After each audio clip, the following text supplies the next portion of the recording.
Destiny's Sea of Sand was published in 2021 by Lucky Duck Games. It was designed by Maha Gołębiewski and Filip Miński and illustrated by Mateusz Gebrselassie, Karolina Giedryak, Katarzyna Kosobuczka, and Magdalena Leszczynska. In this game, 1 to 3 characters explore an Afterburn Middle East, but possibly not in the way you'd expect. This is a dark fantasy world, and it's like a light RPG. You'll explore tiles, battle monsters, make dialogue choices with NPCs, visit shops, and so on. Story is everything in this game, so I'm going to focus mostly on the absolute basics of the first adventure and avoid spoilers as best as I can. This won't always be possible though. I explained gameplay in my review of the base game, so I'll just focus on what's new and add a few additional details on the system in general. Explore the world, gain information, and achieve goals in order to fulfill your destiny. That's Destiny's Sea of Sand.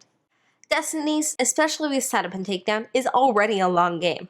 Our place with the Sea of Sand expansion took even longer, averaging 3 hours and 30 minutes. Save this for weekends. Play area is like the base game. You'll still need a huge dining table. The economical and territorial politics here are likely too difficult for young kids who haven't yet learned about these things at school. Some kids under 12 may be able to handle this. In our second game with Destiny's Sea of Sand, all of us were off to great starts. Then, unfortunately for him, Dad hit a rut right before me and Mom were about to start our finales. He rolled all ones 8 times. I'm not talking about with just 3 dice either. He had cards or locations sometimes give him all of his dice, but it didn't matter. All ones. I actually felt a little bad for him. Turns out I shouldn't have. Despite his horrible luck, he stumbled into his finale and won. How many board games focus on the Crusades? If you're newer to games, more of a casual fan, let me just say that there are a handful.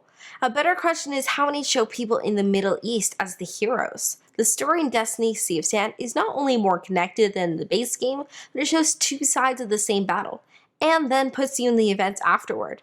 I'm impressed. I love the fast travel mechanism. It wouldn't have always helped in the base game, but this is an addition I'd love if they patched in. Or maybe they already have. Oh, this thing I was just traveling toward just moved back to where I was. Guess I'll just go, I don't know, here as I make my way back. Isn't as fun as the designer must have thought it was. Now you're almost always moving forward. Of the new points of interest, I like the mazes, but really like the dungeons. Mazes are tricky, but a bit of clever trial and error can help you find your way through. Dungeons are less likely to stop your progress, but you may end up somewhere or with something unexpected. I talked about mitigation in my Destiny's review, but Storytime here really shows how you can fail roll after roll, yet still win. That's good for the player with poor luck. But what about the other players? To have things just taken out from under you doesn't feel fair, especially in the game that's between 3 and 4 hours. We've played RPG-like board games before, and many locations and NPCs are just fetch quests and bounties. I mean, there's a lot of that here too, but there are so many places to visit and some relationships between NPCs feel real. This is true for Destiny's in general.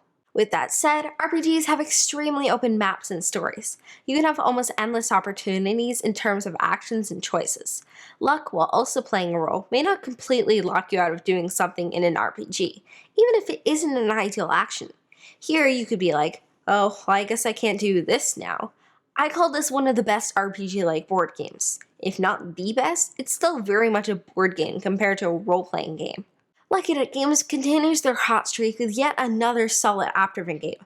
Destiny's Sea of Sand has an even better story than the base game, it adds a few mechanisms that improve gameplay, and found a way to mix fantasy and politics in a way that, to me, feels unique and respectful, but most of all, fun. Well, most of the time. This is great, but I have an issue with the openness. If something didn't help in the way you expected, you might wander for a while until you return to the right path.